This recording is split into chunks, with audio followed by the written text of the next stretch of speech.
안녕하세요, 김호준입니다. 다음 주 드디어 올림픽이 개막합니다. 올림픽 최대 이슈 중 하나가 단일팀 문제였죠.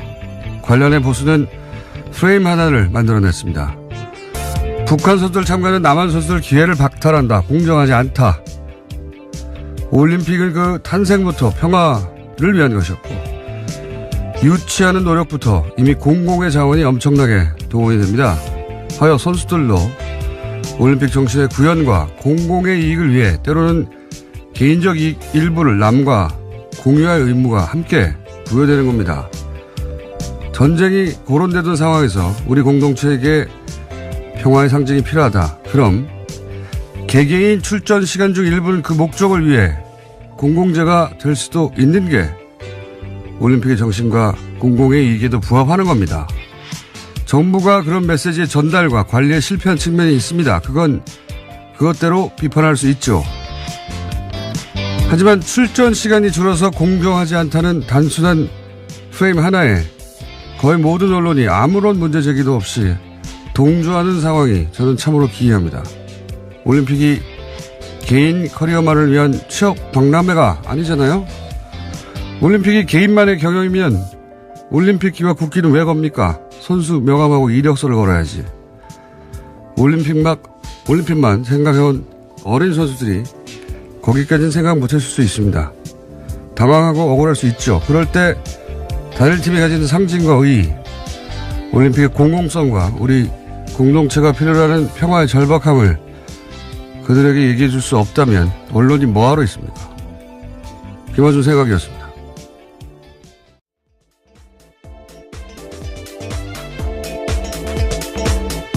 시사인의 김은지입니다. 네.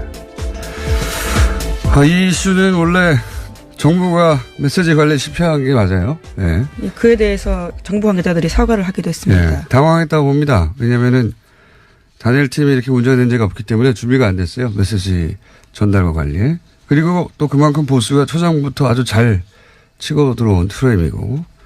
그래서 정부가 수습할 문제라고 생각해서 제가 가만히 있었는데 좀 시간이 지나면 이 단일팀의 불공정 프레임 이거 자체도 문제가 있다. 반쪽짜리 프레임이다. 이렇게 얘기할 줄 알았는데 이슈가 다 끝났는데 그런 얘기가 없어서 제가 이제서야 한마디 하는데 고생한 개개인의 기회를 제한하면 안 된다. 맞아요. 그 중요한 가치인데 그게 유일한 가치는 아니에요. 올림픽은 개인의 기회 실현 이외에도 공공의 가치를 구현할 의무가 선수들에게도 있는 겁니다. 네. 올림픽이 선수 개개인에게 배타적으로 독점할 수 있는 기회가 아니에요. 조금만 생각해보면 당연한 건데 초장부터 여론이 확 쏠리니까 무서워서 그런 건지 비겁해서 그런 건지 언론이 그런 말을 안 해서 한마디 하고요. 더 웃긴 거는 이런 포인트예요. 보수가 갑자기 개인의 권리가 가장 중요하다는 거예요. 네. 그럼 노조 지지해야지 보수가. 노조 포함하면 맨날 뭐 국가 경제를 생각하라고 그러다가 갑자기 올림픽에서만 개인 권리가 가장 중요하게 되는 겁니다. 이게 앞뒤가 안 맞는 거예요. 그 프레임에 이따시만한 허점이 있는데 그냥 언론들이 넘어가 주니까 실망입니다. 저는. 자, 첫 번째 뉴스가 뭡니까? 네, 세월호 특별조사의 업무를 방해한 혐의를 받고 있는 박근혜 정부의 해양수산부 장차관이 구속됐습니다. 김영석 전 장관과 윤학배 전 차관에 대한 구속영장이 어제 발부된 건데요. 이들의 구속영장을 심사한 서울 동부지법 양철한 부장판사는 발부 사유를 다음과 같이 밝혔습니다. 범죄 혐의가 소명되고 도망의 우려 및 증거인멸의 우려가 있다라는 겁니다. 세월호 특조위 방해 관련해서 장관이 구속됐습니다. 하도 뉴스가 많아서 이제 구속에 있는데 드디어 세월호 진실규명을 하는 것을 조직적으로 방해한 그렇죠, 행위가 이제 구체적으로 밝혀질 시점이 됐습니다. 예. 이렇게 조직적이고 구체적으로 방해를 하려면 기본적으로 상시 사찰이 있어야 되는 겁니다. 상식적으로. 그래야 미리 막죠. 당연하게. 그러면 누가 합니까? 이걸 국정원이 하는 겁니다. 통상적으로는 도청하고 미행하고 무엇 하는지 어떤 회의를 하는지 그거 안 알려주거든요. 특조위에서. 그걸 어떻게 알아요? 그 공관을 도청하거나 예. 사람들이 통화를 도청하거나 사람들을 미행하거나 기본적인 사찰이 없으면 이게 사건이 터지고 나서는 막기가 어렵잖아요. 이미 언론을 타면 미리 알아야 되거든요. 자, 그러면은 이제 특조위의 기밀을 어떻게 수집했는가 또는 뭐 그와 같은 내용도 나왔습니다. 박근혜 대통령의 7시간 행적을 조사한 특조위에 대해서 어떻게 대응할지에 대해서 문건이 나온 건데요. 2015년 11월 달에 특조위가 세월호 참사 당일에 박근혜 전 대통령의 7시간 행적 조사하기로 했습니다. 그 당시에 강하게 반발하면서 새누리당 추천위원 4명이 나갔는데요. 그에 대한 내용들이 똑같이 문건에 쓰여 있습니다. 당시에 치밀한 보안이 요구되어서 특조위 상임위원조차도 내용들을 몰랐었는데 이에 대해서는 비공개 일정과 내용, 행적조사 안건이 언제 어떻게 의결될지도 다 쓰여 있었다라고 합니다. 그거 다 이제 밝혀야 되고 이거 어떻게 합니까? 당연히 여기서 국정원은 왜 기여했고 정부는 왜 재단의 진실을 파헤치는데 이렇게까지 방해를 했는가? 이제 거기서부터 다시 시작해야 되는 거죠. 자, 네, 박근혜 정부의 청와대가 어떻게 개입됐는지 좀 구체적으로 나오고 있는데요. 안종범 수석에게는 특조위 7시간 조사 막으라면서 해수부를 적극 대응하다 하라고 5자리나 시켰다라고 하고요. 조윤선 수석에게는 기형적인 특조위를 폐지할 필요가 있다면서 여당과 논의하라고 했습니다. 또 우병우 수석에게는 정교조 계획을 무력화시키다라는 이야기도 했고요. 뭐 세월호는 사실 아직 밝혀진 것보다 밝혀지지 않은 게 훨씬 많은 사건이기 때문에 출발점에 제대로 쓴 것 같습니다. 자, 다음 뉴스는요? 네, 오늘 이명박 전 대통령 관련된 뉴스가 많습니다. 가장 먼저는 다스인데요. 검찰이 다스의 법인의 수출 대금 1,500억 원을 쪼고 있다고 JTBC가 보도했습니다. 대금이 들어오지 않고 해외에서 사라졌다라는 정황을 포착했다라는 건데요.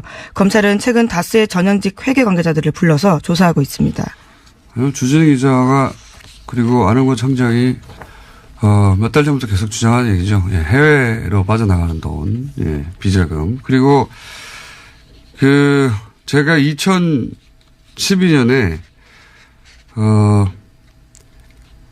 싱가포르에서, 예, 이런 비자금이 그쪽으로 모인다. 이런 첩보를 입수하고, 그때부터 추정한 적이 있어요.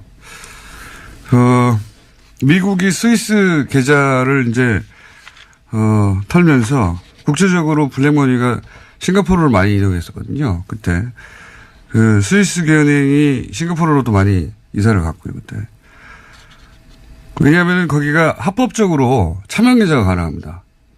그러니까 불법이 아니에요. 싱가포르에서 합법이에요. 대리를 내세우는 게. 거기에 이제 싱가포르의 페이퍼 컴퍼니 혹은 뭐 비자금 저수지라고 저희끼리 불렀었는데 돈이 모여있다고. 이게 어려운 점이 뭐냐면 어디서 딱 끊겨요. 하다 보면. 예. 프라이빗 뱅킹의 특징이기도 하고. 이거 공권력이 직접 수사를 해야 되는 사안인데, 언제 되려나? 그러고 있었는데. 예, 드디어 착수했다고 합니다. 드디어 계기가 마련되고, 예. 다스의 싱가포르 회사 이름은 인티어 다스라는 곳인데요. 2005년에 캐나다 업체와 합작해서 만들었습니다. 그런데 관련된 의혹들이 만들어지자요. 2012년에 폐업했습니다. 진작 알고 있던 내용입니다. 어쨌든 거기에서 그냥 머물러 있지는 않을 거예요. 돈이. 이런 돈이라는 게 계속 흘러가니까. 어쨌든 싱가포르가 거점이었다. 거점 중 하나였다. 예. 이것까지는 저도 확실하게 알고 있던 바입니다. 예. 그 이유를 추적하기가 어려운 것이지. 드디어 공중파 뉴스에서도 나오군요. 자, 다음 뉴스는요? 네, 이명박 전 대통령의 큰 누나의 아들인 조카 김동혁 씨라는 사람이 있습니다. 이 김동혁 씨가 최근에 검찰의 비공개 조사를 받았는데요. 검찰 조사에서 모친에게 상속받은 부동산이 사실은 이명박 전 대통령의 차명 계산이다라고 진술했다고 합니다. 이명박 전 대통령 기자회견할 때, 이거 하지 말았어야 할 기자회견이다. 끝났다, 이제. 뚝이 무너질 것이다. 예. 이게 이제 저희가 처음에 다스는 누구 겁니까? 라고 다스를 공격한 것도 사이버사나 국정원 댓글은 훈련된 조직원들이 그 가운데 있어요. 진실의 끝까지 가는데. 혹은 공직자들이 있고. 하지만 다스는 민간인들의 회사입니다. 그리고 이런 경우에는 어디 방어막 한 군데 구멍을 뚫는 게 중요합니다. 거기가 무너지면 심리적으로 다스가 뚫렸어요. 그러면 다른 것도 심리적 저지선이 같이 무너지는 거예요. 이거 나만 혼자 이거 방어하고 있으면 뭐해? 이렇게 이제 지금 무너지기 시작하는 거죠. 외삼촌 땅 우리가 가지고 있는데 이거 다 예, 드디어 사실을 말하게 되는 그러니까요. 겁니다. 이명박 전 대통령 참여유산이다라고 얘기하게 되는 것이고 이런 일들은 점점 더 많이 벌어지겠죠. 이제 시작에 불과하다. 예. 다음 뉴스는요? 예, 또 영포빌딩 압수수색하면서 관련된 내용들이 굉장히 중요한 게 많이 나왔다라고 SBS가 보도하고 있는데요. 이명박 전 대통령이 재임 시절에 다스 관련된 보고를 직접 받았다라는 증거를 검찰이 확보했다고 합니다. 검찰 관계자에 따르면 이명박 전 대통령 쪽에 급소를 찔렀다라고 할 정도로 스모킹 건이라고 하는데요. 아직 구체적인 내용이 나오진 않았습니다. 그래요? 급소를 찔렀어요? 네, 그런 표현이 있습니다. SBS가 그렇게 보도하고 있는데요. 급소는 뉴스공장이 지난 7월부터 찔렀어요. 예, 시사인도 함께했습니다. 계속 찔렀는데 청와대 민정하고 공권력을 동원해서 돈을 찾고 그 과정을 청와대 민정이 뭐 자기 혼자 결정했겠습니까? 청와대 대빵이 시켰지? 민정이 왜 그걸 혼자 해요? 그리고 민정이 왜 사기업하고 계속 연락을 합니까? 그 사기업과 연락한 문서들도 진작에 공개했고요.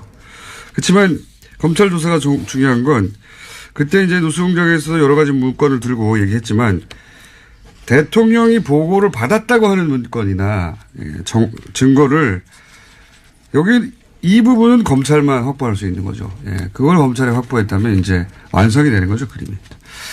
자, 다음은요.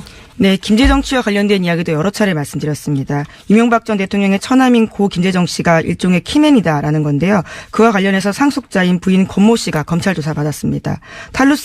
상속세 탈루한 의혹으로 받고 있는데요. 이와 관련해서 상속자인 부인 권모 씨가 아니라 제3자가 상속 과정의 문제점을 검토한 흔적이 발견됐다라고 합니다. 발견된 지 4개월 넘었어요. 뉴스공장에서 계속 얘기했어요. 제3자가 했다고. 안홍구 총장님이 그렇게 얘기를 많이 했었고, 예. 하지만 이게 다 이제, 뉴스에, 지상파가 가장 정제해서 내놓는, 뉴스에서 보도되기 시작했다는 게 중요한 거죠. 자, 다음 수는요. 네, 이명박 정부 사이버사령부의 정치관여 의혹 수사를 은폐무마한 혐의로 구속된 전 국방부 수사팀 관계자 기억하실 겁니다. 최근에 구속이 됐는데요. 이 관계자가 심경의 변화를 일으켜서 적극 진술을 하고 있다고 합니다. 상부 지시를 받고 핵심 진술을 덮었다라는 이야기입니다. 이게 다스 효과라는 겁니다. 저기가 뚫렸네. 나 혼자 방어한다고 지금 내가 방어할 대상. 우리 이명박 전 대통령이 보호가 되지 않네? 나만 하면 뭐해?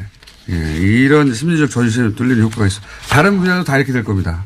네, 오늘 아침 경향신문 보도인데요. 구체적인 내용들이 꽤 많이 나오고 있습니다. 그러면서 윗선 규명에 힘이 나고 있다라고 하는데 김관진 전 장관이 구속됐다 풀려나가면서 한동안 소강 상태였는데 다시 한번 속도 내고 있다고 합니다. 다 무너지게 돼 있다니까요. 그 기자회견 하지 말았어야 돼요. 아무 내용도 없는 기자회견. 아무것도 없나 보다. 이렇게 되는 거거든요. 자, 다음 수는요. 네, 서지현 검사 이야기도 안 할 수가 없는데요. 이번 주에도 JTBC에 출연해서 처음으로 피해 사실 털어놓은 다음에 계속해서 법무부의 부실 대응 비판됐습니다. 이와 관련해서 박상기 장관이 피해 사실을 적시한 서 검사의 메일을 받았는지 여부가 어제 하루 종일 논란이 됐습니다. 저도 이 뉴스 봤는데 저도 이 뉴스를 보면서 굉장히 이상한 지점을 발견했어요. 이제 법무부 관계자 발로 첫 뉴스가 나왔죠. 네, 뉴스원 보도였습니다. 네, 장관이 이메일을 확인했는데 메일 받지 않았다고 하더라. 여기서부터 출발했거든요. 법무부 관계자 발로. 네, 직접 메일을 받은 사실이 없는 것으로 확인했다라는 보도였습니다. 그러고 나서 이제 좀 더 공식 브리핑에서 받았다고 하니까 거짓 해명, 말 바꾸기 이게 이제 하루 종일 보도된 내용인데 이 탐사 보도를 오래 해온 저로서는 이거는 진짜를 놓친 뉴스다. 껍데기만 본 뉴스다. 최초로 제가 아무도 이 말 그렇게 저녁 때문에 그런 내용이 나올 줄 알았더니 그게 안 나와서. 왜냐하면은 서검사 측에서 메일 보냈다고 했어요. 답장을 받았다고 했어요. 메일은 법적인 증거 능력이 인정받을 만큼 확실한 물증입니다. 이제는. 상대 손에 메일이 있어요. 그죠?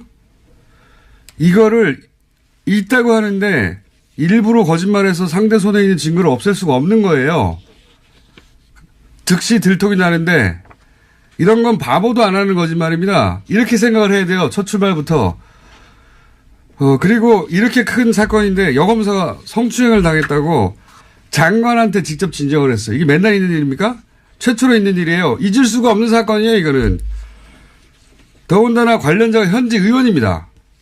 그리고 가해자가 아주 유명한 검사예요. 모를 수가 없어요. 절대로 잊을 수가 없는 사건인 거예요. 게다가 그런 메일을 받고 이런저런 지시를 했다고 이제 밝혀졌지 않습니까? 이거 어떻게 전체를 다 잊어버려요? 네, 검찰국의 관련자 면담하도록 지시했다라면서 구체적으로 누구와 약속 잡고 미리 알려달라는 이야기까지 그런 건 했다고 중요하지 합니다. 않고요. 핵심은 이거예요. 잊을 수가 없는 겁니다. 장관도 잊을 수가 없고 또는 숨기려고 해도 숨길 수가 없고 그리고 거짓말도 불가능하고 게다가 지시를 이행한 사람도 너무 많고 이렇게 상식적으로 생각하고 단 다음에 그 다음에 사건을 재구성을 해야 되는 거예요. 일부러 거짓에서 빠져나갈 수도 없죠. 잊을 수도 없는 사건이죠. 그 다음 생각해야 될 거는 그러면 그 법무부 관계자가 장관을 메일을 안 받았다고 했잖아요. 그렇죠? 네, 해당 보도에 따르면 그렇습니다. 법무부 관계자가 정말 법무부 장관에게 확인을 하고 기자에게 그런 말을 한 것인가. 제가 보기엔 이 사태의 진짜 주인공은 이 법무부 관계자입니다. 그 관계자가 장관님 메일 안 받았어요? 받았어요. 확인을 했는지 여기서부터 다시 확인해야 되는 거예요. 제가 보기엔 이거 거짓말입니다. 확인했다는 건.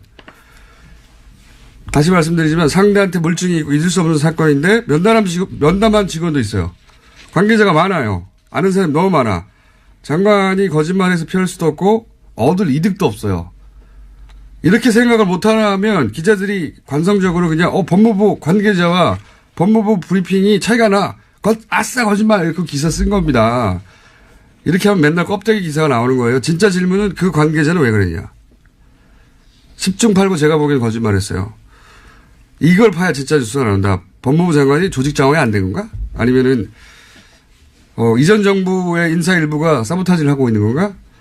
이걸 못 보면 진짜 뉴스가 안 나오는 거예요. 왜냐하면 이렇게 하고 나면은 가해자는 사라지고 박상기 법무부 장관만 남는 거예요.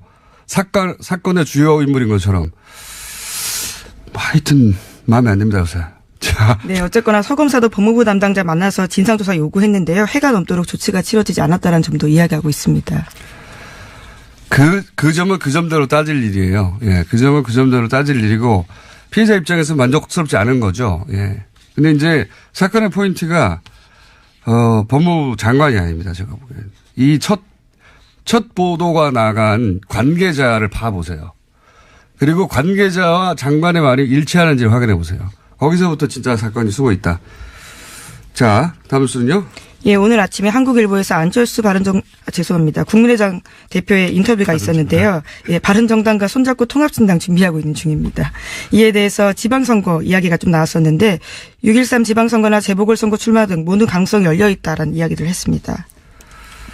그렇군요. 안철수 대표 관련 통합 관련 뉴스가 많이 나오는데 이거 이제 한 번만 더 코멘트를 하자면 전당대회 안 하는 거를 가지고 여러 기사에서 우회로를 찾는다, 우회한다. 어떤 기사는 산에 길을 내고 물에 다리를 놓는다, 막 이런 표현을 하던데 정치권이 앞뒤 안 맞게 행동하거나 유불리에 따라서 말을 바꾸거나 기준을 바꾸거나 그 여야 모두 있는 거거든요. 그리고 또 출입 처면은 또 막 공격하기도 그렇잖아요. 그래서 적당히 덮어주기도 하죠. 근데 이게 막 예를 들어서 이 우회로다, 전당대회 안 한 거 우회한다. 산에 길을 내고 물에 다리를 넣는다. 이건 너무 만져주는 거, 이거 애모예요. 이렇게 표현하면. 이렇게 하면 안 되는 겁니다. 표현이 너무 선정적이신 것 같은데요. 깜짝 놀랐습니다. 적당히 해야죠. 적당히. 보세요. 합당은 전당대회에서 결정한다. 오늘 열받네요. 당원이 그래요? 근데 안철수 대표 측이 장악한 중앙위가 당원을 개정해요. 전당대회 안 하고 그냥 당원 투표를 한다고. 그러면서 뭐라고 하냐면 당원을 개정하면 즉시 효력이 발생하고 다음 전당대회에서 추인을 하면 된다. 이렇게 말해요. 추인을 안 했는데 어떻게 효력이 즉시 발생합니까? 논리적으로 말이 안 되죠. 그리고 이미 합당이 됐는데 국민의당의 전당대회는 이제 영원히 할 수가 없는데 어디서 추인합니까? 어디서? 추인할 데가 없어. 앞뒤가 안 맞아 이건. 논리적으로 하나도 말이 안 되는데 무슨 우회로예요. 이거는 강목 들고 용팔이 전당대회를 했는데 정면 돌파다. 이렇게 말해주는 것과 마찬가지인 겁니다. 적당히 좀 해야지. 민망해요 진짜. 뭐 우회로예요 이게. 아유 바보같이 정말. 자 어제 블랙하우스에서 여기까지만 하고 끝내죠. 공중파에서 최초로 포털에서 매크로가 가능하다. 기술적으로 가능하다. 이걸 시연했는데, 당연히 네이버에서는 검색어에 등장하지 않았고, 공중파에서 네이버 매크로 가능해. 신기하거든요. 검색해 봐야 돼요. 등장하지 않았고, 당연히 예상한 바입니다만. 그러면 안 됩니다. 네이버. 이 또한 지나가리라. 그렇지 않습니다. 예. 블랙하우스 한번 검색해 보시고, 다른 건 몰라도 그건 보셔야 됩니다. 매크로가 가능하다는 걸. 오늘 뉴스도 많고 할 말도 많았네요. 네. 답답한 하루였습니다. 자, 지금까지 김은지였습니다. 감사합니다. 네. 참. 네. 바로 끝내면 안 되는군요. 미니가 하나 준비했습니다. 정세현 전 통일부 장관님 전화 연결됐습니다. 죄송합니다. 같이 한 장관님. 안녕하세요. 예, 안녕하세요. 근데 왜 그렇게 화를 내요, 아침에? 뉴스를 읽다 보니 갑자기 띵 해가지고요. 그래, 됐지. 됐죠. 네. 일리 있어요. 장관님도 갑자기 훅 가실 때 있잖아요. 네. 네, 그래요. 갑자기 저희 연결드린 것은 이제 뭐 올림픽 내내 중간중간 연결드리겠다고 했는데 저희가 하루 이틀 놓쳤는데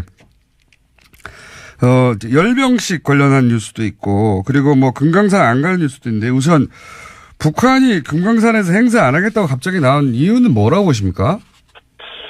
뭐 여러 가지 이유 있다고 생각해요. 일석 한 3조 정도. 일석 3조. 하는 생각인데. 예.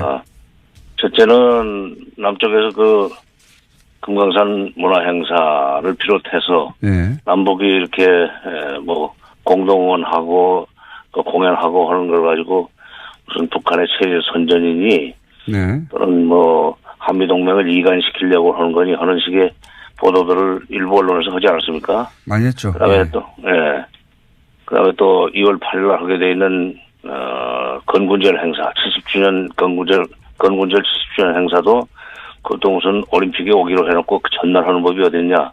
이게 완전히 그 위장평화공세다 내지는 갈라치기다 뭐 이런 비난을 하는 데 대해서, 불쾌감을 표시하면서 첫째, 두 번째는 대내적으로 그 남북한 공동 문화 행사를 하는데 우리 사람들만 가서 관중석에 앉아 있을 수는 없잖아요. 네. 북한 주민들도 데려와야 되거든요. 근데 그 금강산 근처에 있는 사람들 데려오는 것도 간단치가 않고 왜냐하면 굉장히 못 사는 동네입니다. 네. 그러니까 다 어떻게 보면은 또 헤이피고 등등 아니면은 평양에서 데리고 와야 돼요. 원산이나. 그 교통 문제도 간단치가 않아요. 북한의 지금 현재 형편으로는. 특히, 기름은 뭐, 하나도 못 들어가게 하면서 자동차 움직이는 것이 쉽지 않고, 동원이 어렵죠.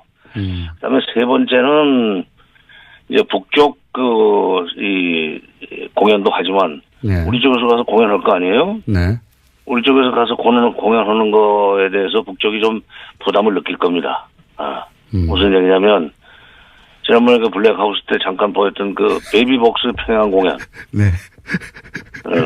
그 베이비복스의 평양공 같은 걸 보고 북한 사람들이 느낄 문화적 충격. 예. 그리고 그것이 체제에 미치는 영향 이런 거 생각하면은 이게 득될 것이 없다. 핑계 없냐? 이번에 남쪽에서 뭐 여러 가지 비난하는 거에 대해서 그 핑계 대고 이거 이제 차라리 안 하는 게 낫겠다 하는 결정을 하지 않았나. 복합적인 원인이 있다는 거죠. 그렇군요. 예. 여러 가지 사정상 이거는 안 하는 게 낫겠다고 이제 종합적으로 북한이 판단했을 것이다.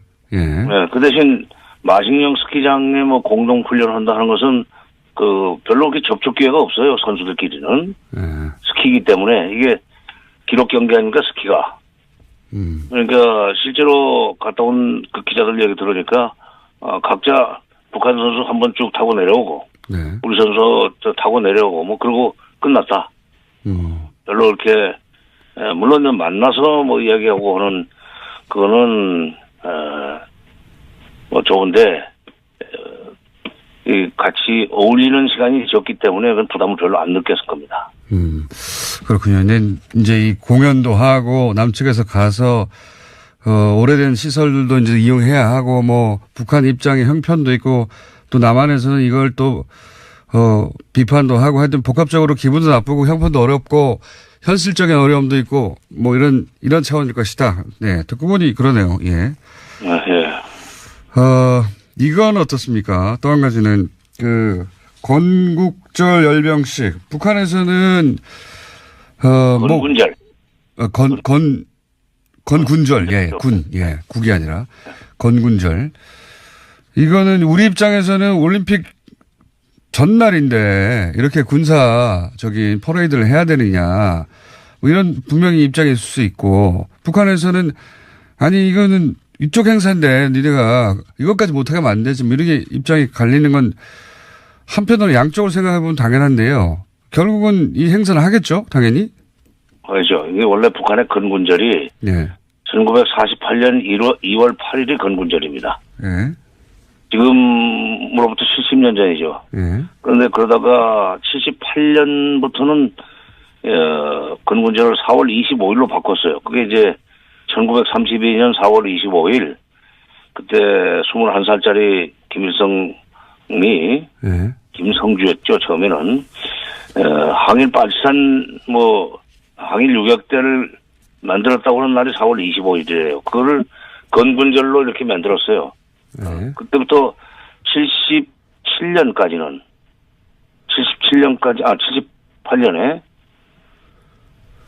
4월 25일부터 4월 25일 건군절로 만들어가지고 2014년까지는 4월 25일을 건군절로 치고 행사를 했었습니다. 열병식 할 일 있으면 열병식 하고 실내 행사 할 일 있으면 실내 행사. 근데 열병식까지 하는 것은 되게 꺾어지는 해예요. 10년, 5년, 20년 이럴 때.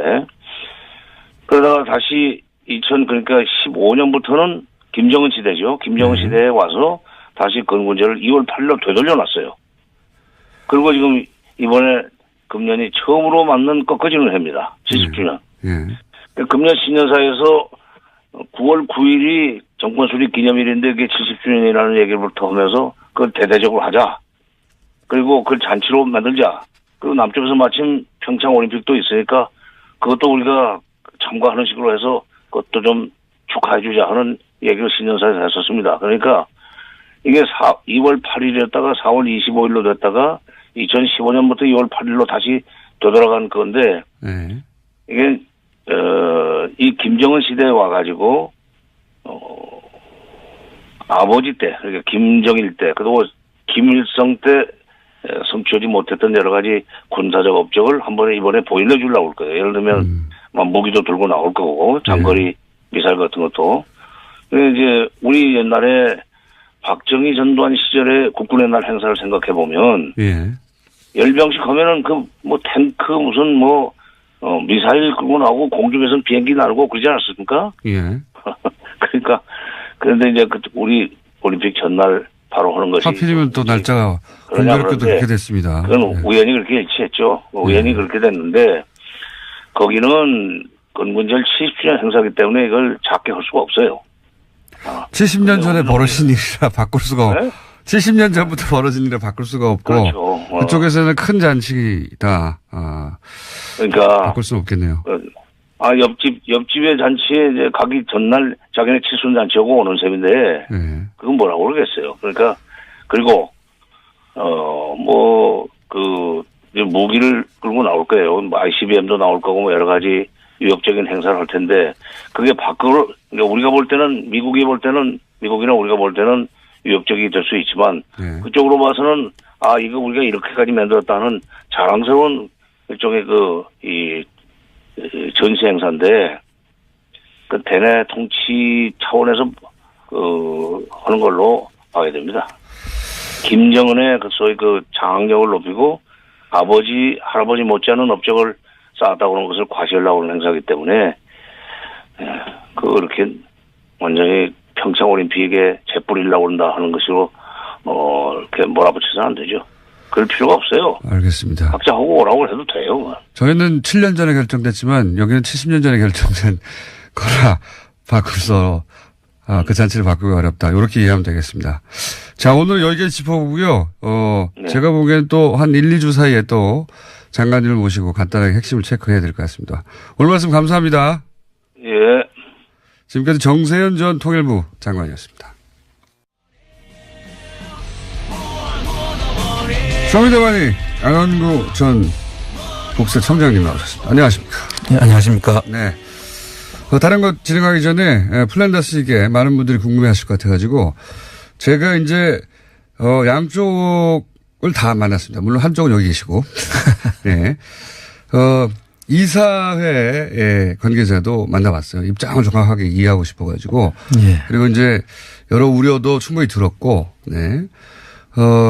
자체적인 판단의 이유도 이제 제가 충분히 설명을 들었고요. 그래서 이제 이사회는 그 결정한 입장을 계속 고수하고 그렇게 중단한다는 입장이죠.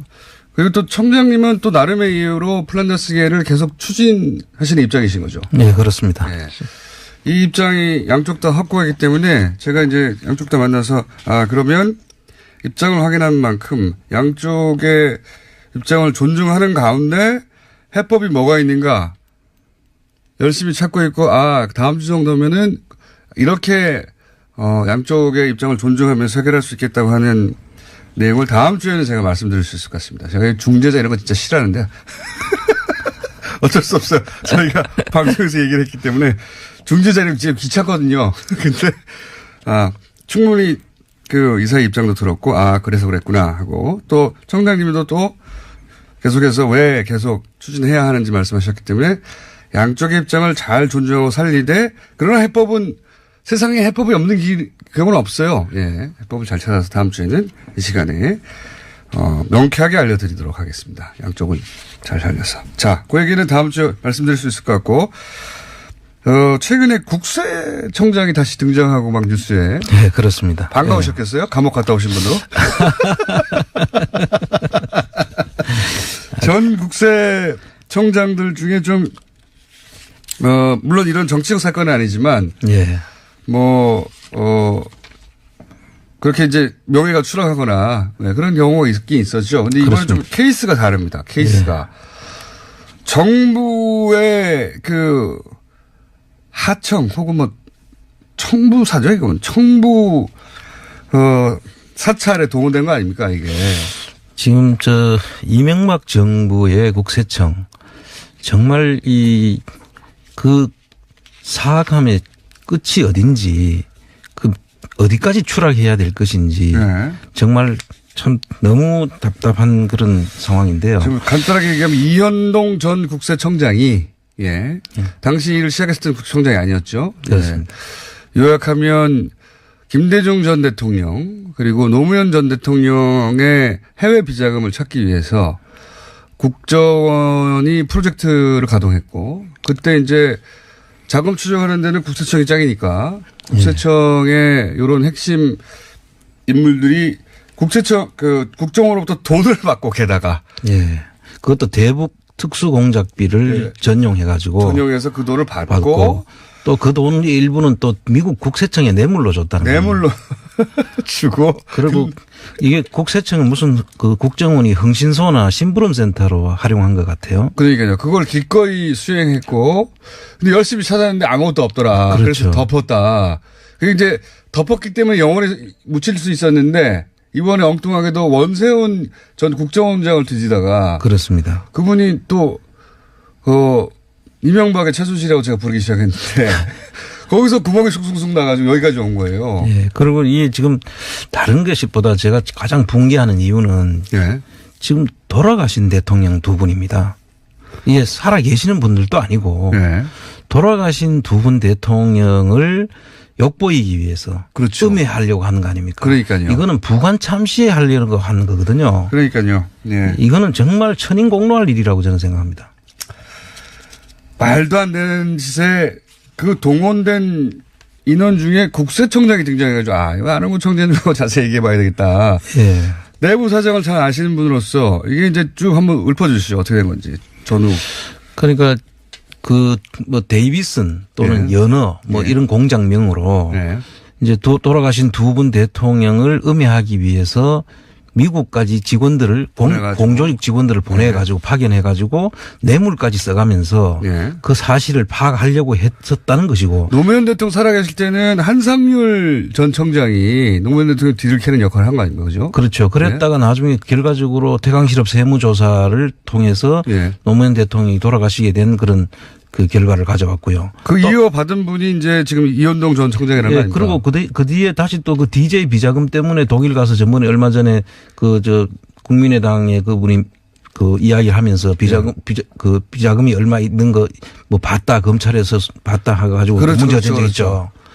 그런 것들이 있어가지고 그때 국세청이 난장판이 됐거든요. 그 한상률 청장이 있을 때 이미 그때 노무현 그리고 김대중 전 대통령을 이제 뒤를 캐기 시작했고. 그렇죠? 그렇습니다. 네.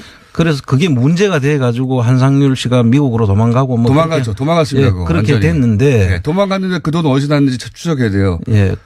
그 부분도 지금 남아있지만 네. 그 뒤에 이현동 씨가 이 사실을 다 알고 있는 사람이잖아요. 그렇죠. 어떻게 난리가 났는지. 예. 그래서 그거를 그대로 이어받아 가지고 그것도 국정원하고 짝짝꿍이 돼 가지고 지금 이런 일을 벌였다는 거 아닙니까? 그러니까 한상률 청장은 그게 드러나는 바람에 청장직을 내려놓고 어쩔 수 없이 미국으로 이거 도망입니다. 진짜로. 예. 예. 도망가서 당시 미국에서 비자 연장이 현지에서는 안 되는데도 불구하고 정부가 비자 연장까지 해주면서 네. 거기 도망가 있으라고 했거든요.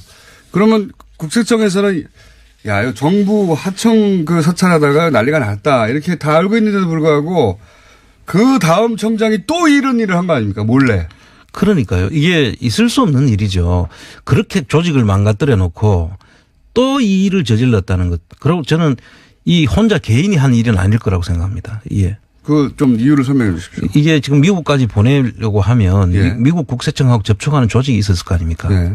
그럼 그 밑에서 이 일이 분명히 부정한 일이라 뇌물을 써가지고까지 하게 됐다면은 부정한 일인 줄 알고 이 일을 그렇군요. 했을 거예요. 청장이 돈 들고 가지고 툭 주지는 않았잖아요. 가방 줄 수는 없죠. 예. 그럼 그 일을 수행했던 그 당시에 직원들이 아직도 남아 있는 거예요. 그렇죠. 예. 예. 그리고 한상률 당시에 그런 일들을 했는 사람들이 그대로 버젓이 계속 왔잖아요. 예. 그런데 아직까지 있는 사람도 있을 거라고 저는 생각을 합니다. 그렇죠. 이 일이 이전에 밝혀져 가지고 누구누구가 뭐 법적 처벌을 받았다 그런 적이 한 번도 없었죠. 예. 그리고 국세청 개혁 TF에서 뭐 한다고 했는데 한 번도 이 부분에 대해서 인적 청산 부분을 한 번도 이야기한 적이 없고. 국세청 내부에서는 다 알 텐데 대충 고위직들은 그죠. 너무 잘 알고 있죠. 그 당사자일 수도 있어요. 아, 그렇군요. 국세청을 개혁한다고 하는 팀 중에 그 당사자가 들어가 있을 수도 있다. 그렇습니다. 그래서. 그러네요. 아찔. 그러네요. 근데 보통 보면은 그런 일을 은밀하게 한 사람들은 대부분 승승장구를 하거든요. 이현동 청장도 결국 청장이 된 거 아닙니까? 그렇습니다. 네. 그것도 2년 만에 상급 국장에서 네. 2년 만에 청장까지. 이제 어려운 일입니까? 불가능한 일이죠, 보통은. 그러면 뭐 국세청 안에서는 다 알았겠요. 저게 어떻게 가능하냐. 뭐 했다, 뭐 했어, 이렇게. 정권하고 특별한 유착 관계가 없으면 네. 있기 불가능하다. 그렇게까지. 얼마나 걸립니까, 보통은? 보통 뭐 10년? 아, 그걸 3년 만에. 2년 만에 출파했다? 그렇죠. 예. 그럼 뭐 대위가 별다는 거네요, 바로. 뭐 그런, 뭐 대위까지보다는 하여튼 뭐 거의. 소령 정도 됩니까, 그럼? 소령이 별다는 겁니까? 바로 중간 건너지고? 정확하게 말하면 뭐 이제 한 대령쯤에서 네. 바로 이제 대장이 되는. 아, 대령에서 대장이 되는. 네, 그런. 그거나요. 저는 별 하나 얘기했는데. 어쨌든 그 정도로 점프한 것이다, 한꺼번에. 그렇죠. 네. 2년 만에. 네. 아, 그러면 국세청 내부에서는 뭐 파다했겠군요, 소문이. 아마 다 짐작하는 사람들은 다 짐작하고 있었다. 네. 그게 뭔지는 모르겠으나 정권에 뭔가 엄청난 충성을 해가지고 지금 잘 보여서 저렇게 되는 거라는 걸 다들 알았겠군요. 그 이제 보직 경로를 이렇게 보면 지금 누가 어떤 경로를 통해서 그 자리에까지 갔는지는 쭉 보직 경로를 보면 대충 알 수가 있거든요. 네. 그 대부분 보면 이제 청와대를 갔다가 그 정권 초기에 청와대를 들어갔다가 나오면서 점프를 크게 하죠. 그러고 난 뒤에는 초고속도로를 달리는 겁니다. 그렇군요. 그래서 뭐 그 상상도 못하는 그런 자리를 계속 점프를 해서 결과적으로는 청장까지 가죠. 그런 사람들은 대부분들이 그 보직 경로를 보면 지금도 그 보직 경로를 따라가 보면 그런 사람들이 다 드러납니다. 정상적인 절차를 밟아서 가지 않은 분들은 뭔가 있다. 뭔가 정부가 하청한 특별한 사항들을 몰래 실행했을 수 있다. 이렇게 보면 되는 거군요. 그렇게 짐작이 됩니다. 그렇군요. 이현동 전 청장. 예. 이제 뭐 사법 처리를 받겠죠. 돈 받은 것도 드러났고 뇌물 미국에 준 것도 드러났고 그리고 이제 한 일도 일부 드러난 거 아니겠습니까? 이게 단지는 모르겠어요, 근데. 그런데 이제 저도 확실히 확인은 못했지만 전번에 그 김재정 씨 네. 죽고 난 뒤에 상속세 부분하고 몰락받은 과정에서 이 당시에 뭔가 국세청의 도움이 있지 않고는 힘든다고 그랬었죠. 그 말씀하셨죠. 네. 예. 그때 뭐 구체적으로 이야기를 할 수가 없어서 예. 아직 그 구체적인 이야기는 안 했는데 이게 그러한 관계가 없으면 예. 있기 어려운 신고 내용과 물납 과정이 있었거든요. 아하. 그때 국세청에 누군가가 그 일에도 동원되거나 관여했을 수 있다. 그렇죠. 그때 당시에 저희들이 그 확인한 문건들이 있지 않습니까? 예. 그 문건 속에 제가 눈에 익은 문건들이 좀 있었거든요. 아, 이건 국세청 쪽에서 작성한 것 같은데? 국세청 쪽에서 작성을 했거나 아니면 국세청 쪽에서 컨설팅. 도움이 없으면 네. 도저히 알 수 없는 그런 내용들이 거기에 포함되어 있었기 때문에 제가 그때 그런 의심을 했었죠. 그때는 직접 말씀 안 하셨지만, 이거 내가 거기 평생 계셨으니까, 이거 우리 쪽 사람이 관여한 것 같은데, 이렇게. 그럼요. 그 내용 속에는 그 짐작할 수 있는 그런 대목들이 많이 있었습니다. 그 당시에. 청장님 눈에만 보이는. 그러니까 이제 요거는 지금 이제 국세청의 이제 전 청장이 어떻게 정부의 하청을 받고 이전 대통령들을 몰래 사찰하다가 실패했는가 돈까지 받고 개인적으로 착복하고 그런 내용인데 요것만 있었을 건 아니다. 아마도 이 정부 이명박 정부 시절에 상속 관련해 가지고 뭐 처리해 준다거나 혹은 뭐 컨설팅을 해 준다거나 혹은 직접 관여한다든가 하는데 국세청 관계자가 아니면 할 수 없는 일들이 있어 보이더라 이거지 않습니까? 그렇습니다. 그래서 이 지금 국세청 문제는 앞으로 또 다른 어떤 문제도 또 있을 수 있다. 저는 그렇게 이게 시작에 불과할 수도 있다. 예, 뭐 충분히 더 나올 수도 있다. 국세청의 최근 분위기는 혹시 모르십니까? 최근에 이제 물론 감옥 갔다 오셨지만 국세청의 전 후배라든가 그런 분들이 여차저차하면서 제가 사실 이제 그 국세청 직원 대다수의 직원들은 정말 성실하고 정말 훌륭한 직원들이에요. 대부분의 조직이 그래요. 그런데 이제 정부 조직이. 이런 어떤 정치적인 어떤 그 이유나 정치적인 목적을 가지고 움직이는 일부 간부들. 극소수죠, 항상. 그 사람들이 이제 문제였고요. 또 근데 그 사람들이 다 그 정권의 그 비호하에 자꾸 이제 성장하고. 하니까 전체 국세청이 매도되는 거는 정말로 저는 경계해야 된다고 생각하고요. 우리 정말 훌륭한 직원들이거든요. 대부분은. 그런데 그분들이 이런 일로 그 사회적 지탄을 받아서는 안 된다. 아주 특정한 사람을 꼭꼭 집어서 우리가 문제를 이야기해야지 아주 성실한 사람들은 절대 이게 그냥 같은 그 범주에 넣어서 이걸 다루면 안 된다. 저는 그렇게 생각합니다. 그거는 충분히 알겠고. 그러면 그 극소수에 해당되는 여전히 조직에 남아있을 가능성이 높은 그 사람들을 다 이렇게 핀셋으로 탁탁탁 좀 집어내 줬으면 좋겠어요. 집어내 주는 거는 결국 검찰이 해야 될 일입니까? 저는 이제 본 그 자체에서 해주면 제일 좋은데 스스로 안 되잖아요, 원래. 그게 스스로 하기가 참 애매한 겁니다. 왜냐하면 대부분 그분들이 그 자리에 있을 테니까 같이 했으면. 요거 이제 앞으로 한번 계속 얘기해 보죠. 국세청 어떻게 할 것인가. 오늘 여기까지 하겠습니다. 한원구 청장이었습니다. 감사합니다. 예, 감사합니다.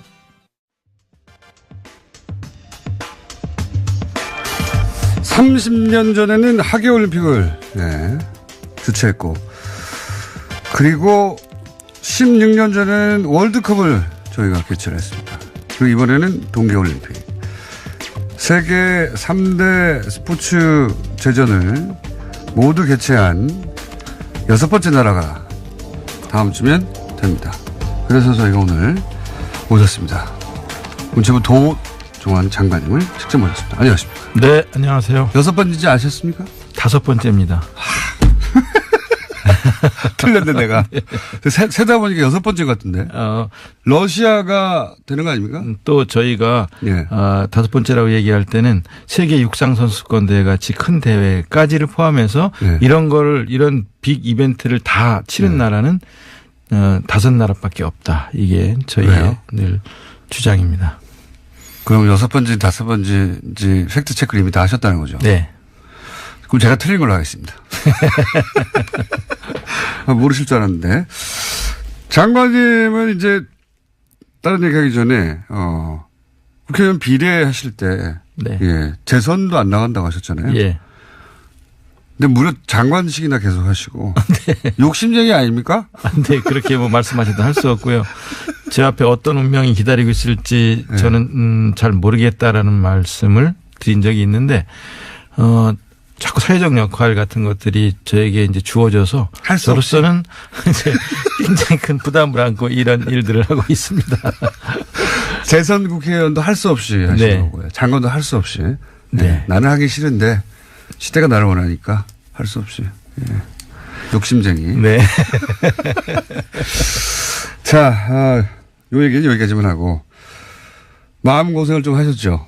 예. 그렇습니다. 예. 네. 문체부가 주관해야 하는데 우선 뭐 단일팀이라든가 한반도기라든가 이렇게 갑자기 이슈가 돼서 예. 정부가 집중적으로 질타받을지 모르셨죠. 그렇습니다. 몰랐습니다. 예. 그 얘기부터 한번 해보죠, 이제. 이 단일팀은 이제 우리가 자체적으로 결정할 수가 없고 IOC가. 그렇죠. 예. 승인을 해줘야 되는데. 네. 스위스 로잔의 이 승인 과정에 직접 참여하셨죠. 네네. 예. 일단 그게 제대로 잘 안 알려진 것 같은데 그 내용을 좀 자세히 설명해 주십시오. 어떤 과정을 거쳐서 됐어요? 우선 단일팀 관련해서는요. 네.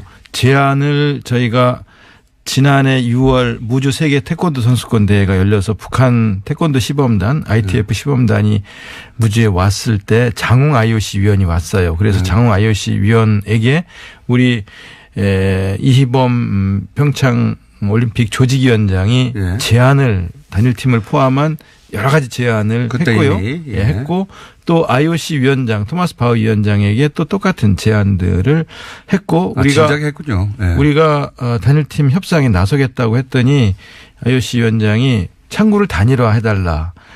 우리가 나서겠다. 이래서 이제 북한의 참여 문제를 포함한 우리가 지금 여러 가지 마식령 스키장을 가보고 싶다. 서로 공동 훈련을 남북이 왔다 갔다 하면서 하자. 금강산에서 문화제를 하자. 예술단 내려와 달라. 그다음에 태권도 시범단 다시 내려와 달라. 응원단은 왔으면 좋겠다. 이런 제안을 포함해서 IOC에 이미 했었던 거고요. 네. 그래서 단일팀 문제도 거기에 포함돼서 논의가 됐었는데 그 이후에 이제 여러 가지 핵실험, 정치 군사적 상황 네. 때문에 논의가 묻혔다가 예. 1월 1일 날 그렇죠. 거기도 김정은 위원장이 이제 네. 평창 올림픽에 참여하겠다라고 말을 하면서 이 문제가 다시 논의가 되면서 9일 날 고위급 회담에서 남북이 같이 단일팀을 한번 만들어 보면 어떻겠냐라는 논의를 시작한 거죠. 예. 최종 결정은 20일 날 IOC에서 했는데요. 남북은 그렇게 합의했지만 이제 그 결정을 IOC에서 해줘야 되니까. 그렇죠.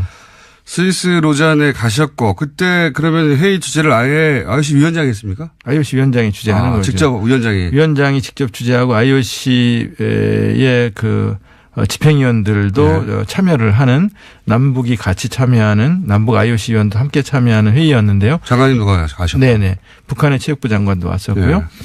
그런데 이제 9일 날 그 남북 고위급 회담에서 이 문제가 공식 거론이 된 이후에 10일 날 선수들이 전지 훈련을 미국에서 마치고 돌아왔어요. 네. 이때 아이스하키 선수들이 여자 아이스하키 선수들이 이때 9일 날 이게 문제가 거론되자 바로 왜 선수들한테 안 물어보고 니들이 결정하느냐라는 얘기가 나왔고요. 왜 우리 언론을 통해서 우리 선수를 왜 희생시키느냐. 그다음에 단일팀을 갑자기 만들면 팀워크가 제대로 만들어지겠느냐. 그렇죠. 이런 문제 제기들이 폭발적으로 터져나왔죠. 충분히 제기할 수 있는 문제들이라고 생각하고 타당성이 있는 문제 제기라고 생각하고요. 그 점에 대해서 충분히 답변을 못 드린 거에 대해서 죄송하게 생각을 정부가 하고요. 준비가 안 됐었죠 그때. 네, 그렇습니다. 정부가 단일팀 역대 단일팀은 항상 환영받는 이슈였지. 네. 단일팀의 문제를 이거 공정하지 않다는 프레임으로 공격을 정부를 향해 한 적이 한 번도 없었어요. 네네. 네. 그러다 보니까 정부가 이걸 어떻게 대응해야 되는지 초기에는 당황한 게 보이더라고요. 그죠? 네네. 그래서 10일 날 선수들이 들어온 뒤에 바로 제가 직접 한국 아이스하키 협회, 우리나라 아이스하키 협회장과 전무이사 등 임원들을 만났고요. 그래서 이 문제에 대해 상의를 했고요. 그다음에 세란 모레이 감독이 돌아온 11일 날 아이스하키 감독. 예. 우리 차관과 체육국장이 직접 진천에 내려가서 선수들과 감독을 만나서 설명을 했고 이해를 구했고요. 그 뒤에 다시 그 다음 날은 대통령이 직접 선수촌에 내려가셨고요. 그리고 대통령이 내려가셔서 이해를 구했고 그다음에 선수들이 저를 보자고 하더라고요. 그래서 선수들이 이야기하자고 그래서 제가 또 선수들과 감독과 함께 대통령 장관 다 선수들 만났다. 선수들이 직접 만나자고 해서 선수들과 1시간 넘게 선수들과 이야기를 나눴어요. 선수들이 가장 우려하는 문제 또 도와주었으면 하는 문제들을 갖고 이야기를 나눴는데요. 선수들은 우리 피해가 있으면 안 된다. 피해가 있는 거 아니냐라는 문제를 포함해서. 개인적으로는 당연히 그 문제가 궁금했죠. 그다음에 만약에 그럼 단일팀이 된다면 국가가 우리한테 해줄 수 있는 게 뭐냐. 당신들이 우리한테 해줄 수 있는 게 뭔데요? 라고 물어요. 개인적으로 일정 부분 희생하는 게 있으니. 예. 우리한테 해줄 게 있어야 될 거 아니냐. 해줄 수 있는 게 뭐냐. 그래서 요구사항이 뭐냐. 제일 어려운 점이 뭐냐. 정말 직접적이네요. 네. 그랬더니 우선 안정적으로 운동할 수 있는 환경, 즉 실업팀이 만들어졌으면 좋겠다. 직장이 있으면서 운동을 할 수 있는. 바라겠죠. 네. 이런 환경을 만들어주는 게 첫 번째 요구다. 가능하겠냐. 그래서 알아보겠다라고 하면서 직접 알아봤고요. 몇 군데에서 하겠다는 기업들이 있었고요. 두 번째 고1 학생이 3명 있어요. 고2가 또 3명 있어요. 이 학생들이 질문을 하면서 우리는 대학에 가려면 운동을 접어야 됩니다. 없으니까. 체육 특기자를 받아주는 대학이 없습니다. 남자는 5개 대학이 있는데 여자 아이스하키 선수들은 없습니다. 우리도 체육특기생으로 받아주는 대학이 있으면 좋겠습니다. 해결이 가능할까요? 그래서 지금 당장 답변은 못하지만 이거는 대학과 논의를 해야 되니까 대학과 논의를 하겠다. 이렇게 답변을 했고요. 실제로 가능한 대학들 알아보고 있거든요. 그러니까 이 두 가지 문제가 제일 우선 선수들의 요구사항이었어요. 그래서 이 두 문제를 해결해 주려고 하는 과정에 마침 수원시청에서 실업팀을 창단하겠다고 했어요. 왜 그러냐면 수원시청은 2016년부터 2020년까지 480억을 들여서 아이스링크를 짓고 있는 중이에요.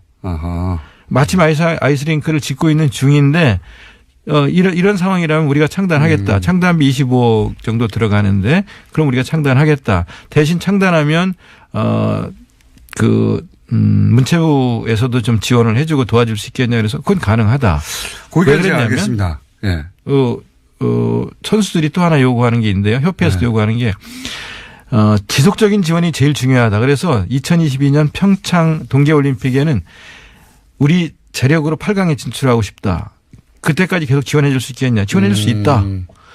이게 선수들이 원하는 거였고요. 그런 논의가 1월 10일, 11일, 12일, 1월 9일 날 처음 문제 제기된 이후에 계속 선수들과 협회가 논의됐던 거예요. 제대로. 예. 그리고 이 논의를 바탕으로 19, 20일 날 스위스 로잔에서 최종 결정을 위한 협의를 위해서 IOC에 갔었거든요. 거기서 가장 논의가 오래되고 또 결정이 어려웠던 것도 역시 단일팀 문제였습니다. 단일팀 문제였습니다. 왜냐하면 IOC는 일단 북한 선수 12명을 받아라. 그래서 IOC가 그렇게 얘기했어요? 그렇습니다. IOC가 12명을 받아라. 그래서 35명으로 팀 엔트리를 우리가 북한의 요구사항 혹은 우리 요구사항을 IOC에 12명이라고 요구한 게 아니라 IOC가 12명을 받아라. IOC가 12명을 받아라. 그리고 처음 하는 내용이네요. 그리고 게임당 최소 5명 이상 출전하게 해야 한다. IOC의 요구입니다. 북한의 요구가 아니고 북한의 요구 아니고 IOC 요구입니다. 그래서 왜 보도가 안 됐습니까, 제대로? IOC가 그렇게 요구해서 우리는 그렇게 받을 수 있는지를 우리 선수들에게 물어봐야 되겠다. 그래서 정회를 시켰어요, 제가. 정회를 하고 그때가 밤 12시 가까운 시간, 한국은 12시 가까운 시간이었는데요. 협회에 전화를 해서 전무이사라든가 또 아이스하키 협회장과 통화를 했고요. 그러면서 감독이 3명까지는 받을 수 있지만 5명은 어렵다고 한다. 너무 많다. 그래서 그러면 이 문제를 가지고 계속 이제 협상을 시도하면서 완전 잘못 알려져 있는 거네요. 그러니까 우리 정부에서는 그 아이스 하키 선수들의 요청을 받아서 3명까지라고 IOC 요구했고, IOC는 아닌데 더 많이 받아라. 그럼요. 예. 5명을 받아라. 예, 예. 전체적으로는 북한이 12명을 받고, 그러니까 이런 거 같네요. 그러니까 IOC에서는 이제 IOC가 단일팀을 계속 관심 있고 밀었던 것은 한반도에 이제 전쟁 위기가 있고 하는데. 그렇습니다. 올림픽을 통해서 그 긴장이 완화되는 것이 굉장히 중요하고 올림픽의 역할이니까. 네. 올림픽위원회에서는 그런 정도 효과를 내려면 당연히 숫자도 오고 생색만 내는 게 아니라 예. 선수도 많이 출전해야 그런 효과가 있는 거 아니냐. 예. 그러니까 더 많이 출전시켜라. 예. 이렇게 한 거네요. 그것도 아주 강하게 요구했었어요. 이거가 어떻게 안 알려졌죠? 이거 문체부가 홍보를 못한 거 아닙니까? 네, 홍보를 못했고 또 공장장님이 우리를 불러주시지 않으셔서 이런 얘기를 할 수 있는 기회가 아니에요. 없었는데요. 그때 불렀는데 너무 바쁘셔가지고 안 오신 거예요. 그때 어디 가신 거면 여기로 오셨어야지 처음부터. 거기다 이제 다 끝난다고 오시면 뭐합니까 이렇게. 이제 조금 더 드릴 말씀은 뭐냐면요. 네.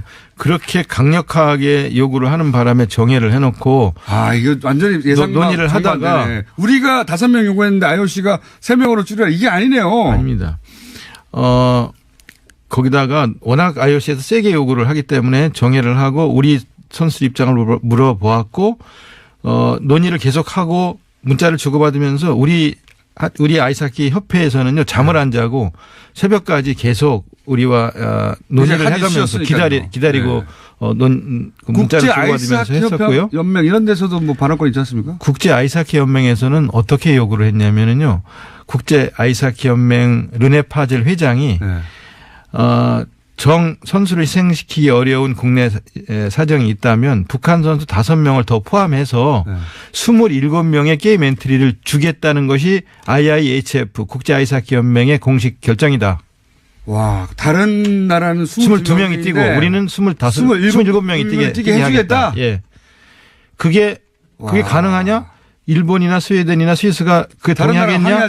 하겠냐? 그랬더니 다 동의받았다. 이런. 그렇게까지 제안하면서 북한 선수가 최소 5명 이상은 게임마다 참여를 해야 한다는 게. 보수 정당 욕먹어야 되는 겁니다. 그러면 보수 매체하고 결국은 국제사회 IOC 혹은 IIHF 아이스하키 협회에서는 당연히 그 정도 의미가 있는데 왜 반대하냐고 네. 하는데 요 불공정 프레임에 딱 갇혀가지고 언론도 안 도와준 거네요. 네. 이런 망할. 네. 진짜 나쁘네요. 저희는 27명이 뛰게 해주겠다는 IIHF의 요구를 고민을 하다가 이것도 받지 않겠다고 그랬어요. 왜냐하면 일본하고 경기를 해서 우리는 27명이 뛰고 일본은 22명이 뛰어서 우리가 이겼을 경우에 일본 네티즌들이 가만히 있지 않을 거 아니겠습니까? 일본 국민들 입장에서는 또 왜 저게 특혜를 주느냐 할 수 있죠. 비겁하다고 할 테고 지면은 더 창피하고 차라리 깨끗하게 이기든 지든 깨끗하게 22명이 뛰는 것이 낫겠다고 제가 생각을 해서 이건 안 받겠다. 선수들 피해가 있는 게 아니고 거꾸로네요. 네. 국제사회 IOC 이게 제대로 안 알려졌다는 게 이거 진짜 언론 직무유기입니다. 그리고 문체부에서 당장 뉴스공장에 나왔어야 하는데 판단 착오예요. 네. 그 얘기를 왜 이제 이게 알려집니까 이게. 이거 말도 안 해요. 정말. 내막이 그랬군요. 저는 거꾸로 생각하고 있었어요. 그러다 보니까. 우리가 막 강하게 요구하는데 IOC나 국제 아이스하키 연맹에서 그렇게까지는 어떻게 해줘. 이러지 않았을까? 막연히 추측했는데. 정반대였고요. 정반대였네요. 최소 5명 이상을 출전시키자는 요구와 우리 감독이 3명 정도까지는 받을 수 있지만 그 이상 안 된다고 하는 사이에서 이게 계속 정해를 거듭하니까 중재안이 나온 게 4명이었어요. 4명으로 그럼 하자라는 중재안이 나왔는데 전 그것도 안 된다고 그랬어요. 단일팀 못하는 한이 있어도 우리 의견을 지켜줘야 된다. 우리 선수와 감독들의 입장을 지켜주지 않으면 단일팀 못한다고 제가 버텼어요. 그래서 나중에 결국은 저희 안을 받아들이면서 최종 결정이 된 거죠. 이게 이렇게 된 거구나. 이 내막이 이렇게 안 알려졌다는 거는 말도 안 되는 겁니다. 네. 문체부 바보! 그리고 언론도 정말 나쁘네요. 이 스토리는 그 자체로 사람들한테 네. 감동적인 면이 있어요. 국제사회가 한반도에서 평화를 위해서 이렇게 노력해준다. 아, 이게 안 알려주고 그냥 선수들 시간 뺏어가지고 이게 불공정하지도 않은 이 포탈의 댓글 부대 진짜 잡아야 되겠어요.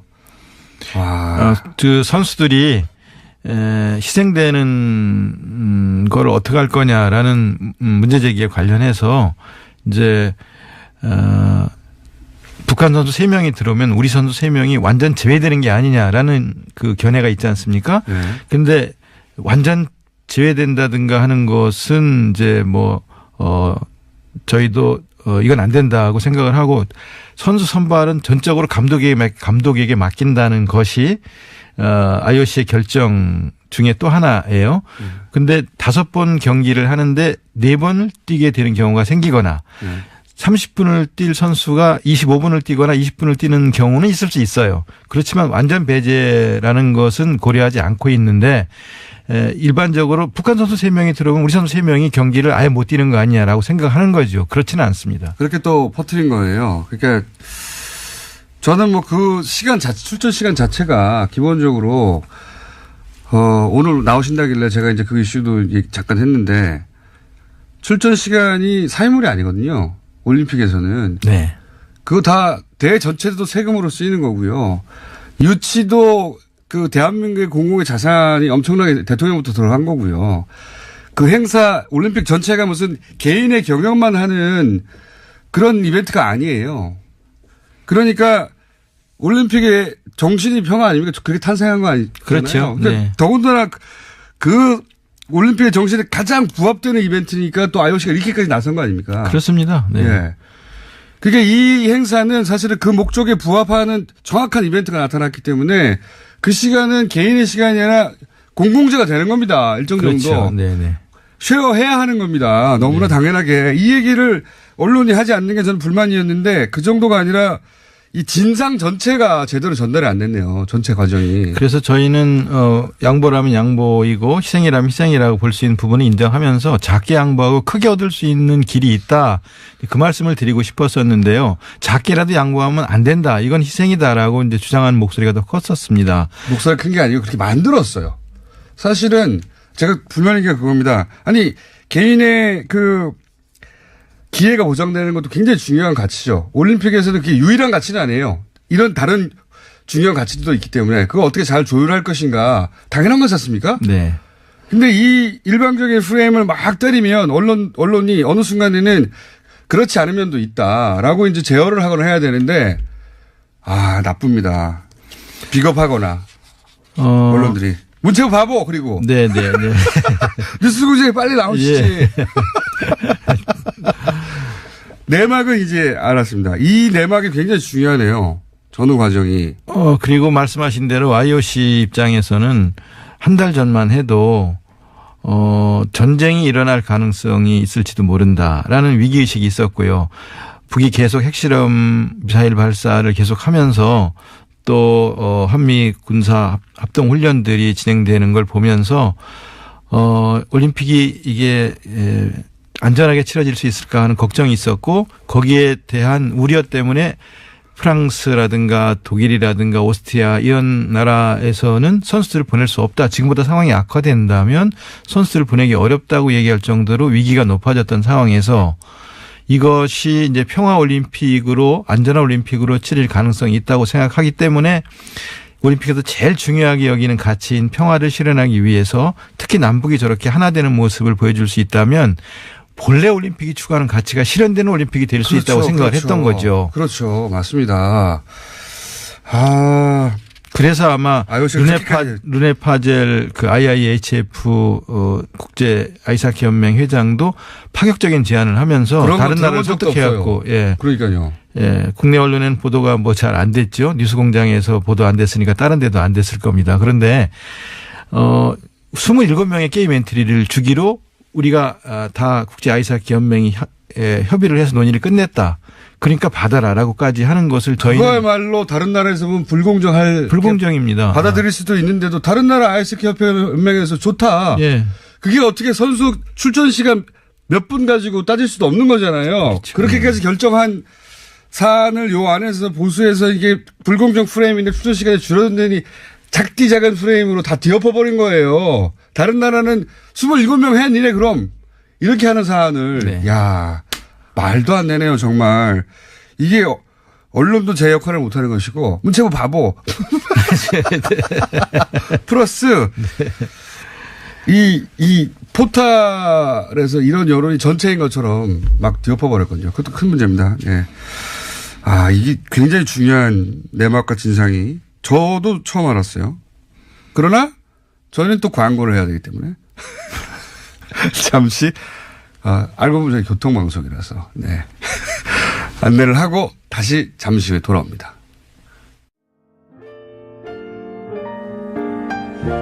잠깐 불친절한 AS 장관님과 함께 진행하겠습니다. 왜냐하면 장관님 관련해서 많은 문자가 왔는데 제가 하나 읽고 한 2개 읽고 장관님이 한 2개 읽어주세요. 네, 그중에서 장관님 사랑합니다. 네, 마음고생 심했겠네요.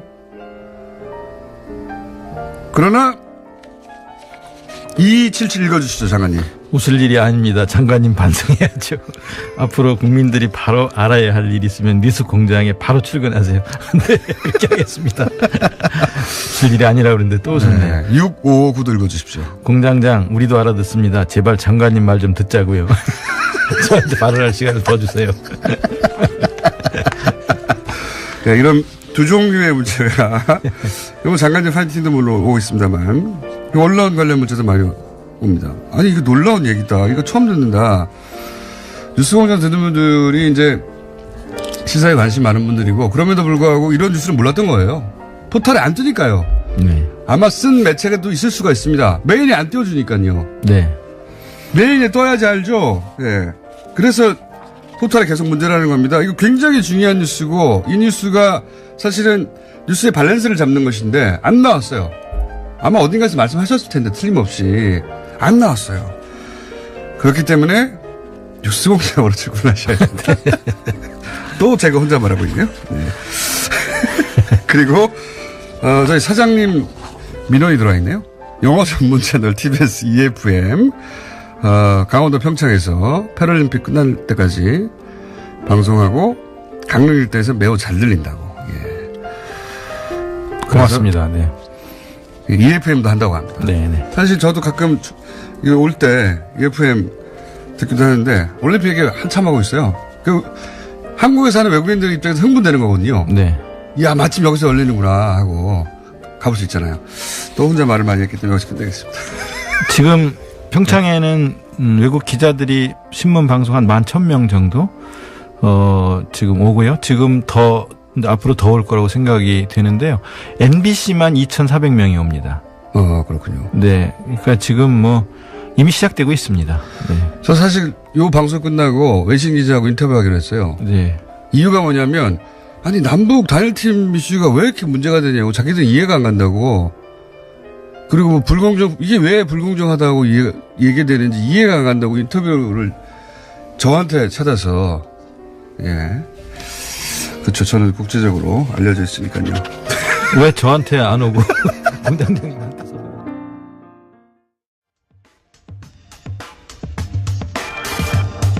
자, 그러면 충분히 이제 어떻게 왜곡되었는지 혹은 절반의 진실만 전달됐는지는 알겠습니다. 내막을 알고 보니 IOC가 훨씬 더 국제 아이스 협회 연맹이 사실 그동안 그러니까 공정한 기회 그걸 넘어서는 가치가 여기 나온 거군요. 전 세계의 평화, 네. 전쟁이 막아지는 올림픽 정신에 가장 부합하는. 그러니까 선수가 몇 명 더 늘어난다는 중요하지 않다. 그리고 이런 일이 벌어졌다는 걸 이제 알았고요. 단일기 얘기만 잠깐 해보죠.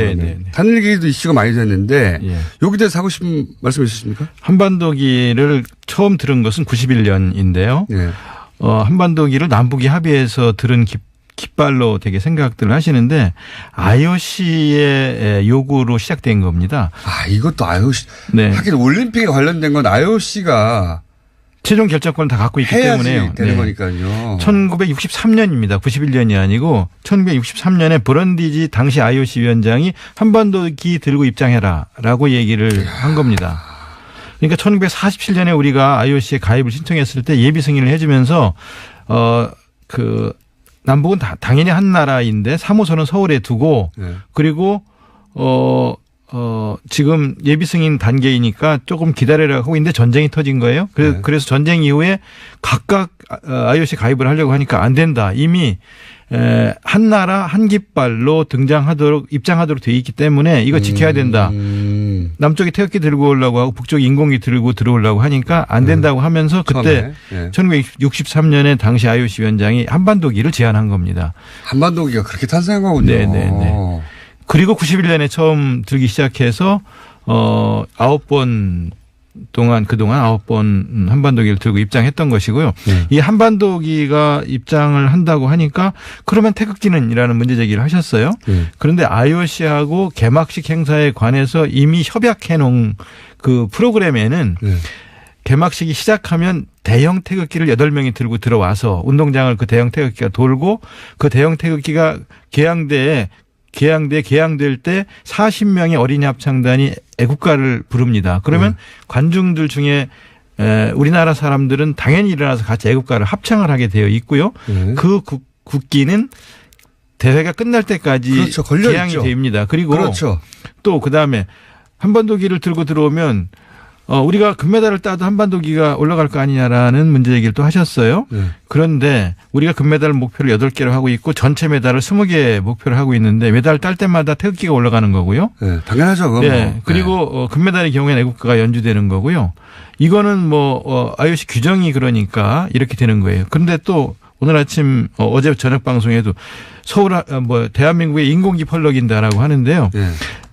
참가하는 95개국 모든 나라의 국기는 개항되는 겁니다. 당연한 겁니다. 그것도. 우리가 평양에 가서 만약에 국제 행사를 한다고 그러면 태극기가 개항되는 거고 평양에 가서 메달을 따면 태극기가 올라가고 애국가가 연주되는 겁니다. 이거는 국제 스포츠의 이건 규정입니다. 그러니까 저는 이런 말도 안 되는 프레임을 그러니까 보수는 보수의 기술이 들어올 수 있어요. 그건 또 그들의 생존이고 그들의 이제 방식이고 그들도 살아야 되니까요. 그러면 또 이쪽 진영에서는 또 그게 아니다 막 이렇게 또 반박할 수 있어요. 네. 그럼 언론이 양쪽의 주장을 봐서 합리적인 주장을 실어주거나 혹은 최소한 공동으로 실어주거나. 근데 이 올림픽 관련해서는요. 초반에 이쪽의 목소리는 전혀 없었어요. 오로지 친북, 종북, 북한이 다 넘어간다. 체제 선전이 이용된다. 이 프레임으로 포탈부터 도배가 됐거든요. 그런데 저희는요. 어느 체제가 더 많이 선전되겠는가 하는 질문을 드리고 싶어요. 북한에서 응원단이 내려온다, 공연단이 내려온다. 그러면 체제 선전에 이용할 거 아니냐? 이제 개막식을 한번 보시기 바라는데요. 개막식에서 저희가 준비한 내용들을 보시면 이게 전 세계 수십억 인구에게 생중계되는 개막식이 아니겠습니까? 이 개막식을 갖고 북한 공연과 비교를 할 수는 없겠습니다만은 어느 체제가 더 많이 선전될 것인가, 어느 사람들이 더 많이 흔들릴 것인가를 생각하고 자신감 갖고 대처해야 된다고 생각을 하고요. 북한 예술단의 공연도 많은 사람이 관심을 갖고 있습니다. 많은 사람들이 와서 보시기를 권하고요. 그런 프로그램은 150개 정도가 준비되어 있습니다. 그러니까 저는 체제 선전이 이용된다는 것도 너무 웃긴 게 북한에 우리나라에서 하는 올림픽이 중계가 돼요. 자기들은 한 번도 개최해보지 않은. 올림픽이 통으로 그쪽에 남한에서 열린다는 게 전달이 됩니다. 이거보다 큰 체제 선전이 어디 있어요. 저기는 공연단이 오는 것이고 우리는 올림픽이 통째로 남한에서 한다는 건데 체제 선전의 프레임도 정말 유치합니다. 유치한데 이게 본질이 전달이 안 되고 있다. 언론을 택해서. 그런 얘기 꼭 하고 싶은데 안 나오셔가지고 또 이게 하나 있습니다. 이 올림픽이 그대로 성공적이 아닐 것이다. 네. 이런 얘기 오래전부터 표도 잘 안 팔리고 어떻게 돼가고 있습니까? 표는 지금 한 70%를 다 넘겼고요. 네. 지금 직전 달에 주로 많이 팔리는 건데요. 지금 나머지 기간 동안에 충분히 목표했던 90% 이상을 팔게 될 거라고 지금 올림픽 성공하지 못하라고 막 뭐랄까 저주에 가까운 네, 얘기도 표가 안 팔린다. 붕업이 안 된다. 그다음에 이제 세 번째 주장했던 것이 적자 올림픽일 것이다라고 이야기를 하고 안전한 올림픽이 안 될 것이다라고 했어요. 올림픽이 열리는 기간 동안 북이 계속 뭐 포격을 하거나 뭐 무슨 장사정포를 쏘거나 도발을 하거나 이러면 진짜 어렵죠. 그런데 그것이 지금 해결이 된 상태 아니겠습니까? 네. 그러면서 그다음에 문제됐던 적자 3천억 정도 적자다라고 하는 것들도 그동안 다 해결을 해서 소폭의 흑자를 낸 올림픽으로 치를 것으로 지금 다 계획을 해놨고요. 흑자. 예, 흑자 올림픽이 될 것이고요. 안전한 올림픽이 되고 흥행에도 성공하고 저희가 바라는 것은 우리의 발전된 ICT 기술, 이번에 처음으로 이제 공개되는 5세대 이동통신 5G를 통해서 빛의 속도로 가는 이런 모습들과 UHD 영상으로 나가는 것, 이런 영상들을 전 세계에 송출한다든가, 그다음에 VR, AR을 통해서 우리 올림픽의 모습들을 중계하거나 보여주는 기회들을 가지고 정말로 외국 사람들이 와서 보고 한국이 선진국이 틀림없다라는 인식을 가지게 해서 번영으로 이어지는 그런 올림픽이 될 수 있을 거라고 확신을 하고요. 그래서 평창올림픽의 평이 평화의 평이고 창이 번창의 창이라고 생각을 해서 평화와 번영의 두 가지를 다 이룬 올림픽으로 만들 것이다라고 말씀드리고 싶습니다. TV 사장님이 저한테 표를 2장 주셨어요. 네, 갔다 오라고. 네. 이걸로 아마 하와이를 떼우려고 하시는 것 같긴 한데. 거기 갔다 오라고. 생각해보니까, 예. 뭐, 수도권 기준으로 얘기하자면, 2-3시간 만에 갈 수 있으니까. 네. 서울에서만 1시간 반이면 갑니다. 그렇습니까? 근데 이 올림픽에 관련해서 초반에 압도적으로 부정적인 보도를 쏟아내가지고. 네. 더더욱이, 그리고 이제 성공하면 보수 진영 입장에서 싫잖아요. 아니, 이건 진보 보수를 떠나서 네. 올림픽은 성공해야 됩니다. 성공해. 이건 이런 기회, 이 어렵게 준비한 올림픽을 통해서 이런 기회에 우리가 3만 불 시대로 진입할 수 있는 번영의 계기를 만드는 것은 우리 모두의 온 국민의 소망이라고 생각을 하고요. 성공을 어떻게든 기원하는 것이 올바른 태도 아닌가 싶습니다. 네, 좀 다른 얘기인데 갑자기 생각이 든 건데 예를 들어서 이게 문체부 입장에서 네. 이렇게 편파적인 보도나 혹은 뭐 절반의 지시만 전달하거나 혹은 반드시 알려져야 할 것이 알려지지 않거나 또는 뭐 포털에서 이런 예를 들어서 IOC가 결정한 이야기고 이런 보도가 뭐 메일에 등장하지 않거나 이런 문제에 대해서는 관심이 없으십니까 혹시? 뭐 관심이 많죠. 왜 관심이 없겠습니까? 많으시죠. 네. 근데 뉴스공장을 나가서 알릴까 말까를 주저한 제가 많이 잘못했다는 생각을 합니다. 그거고 제 말은 이제 그 문제도 관심이 있으면 오늘의 주제는 아닌데 그 문제에도 한번 나와서 얘기를 한번 나눠보시죠. 예. 네.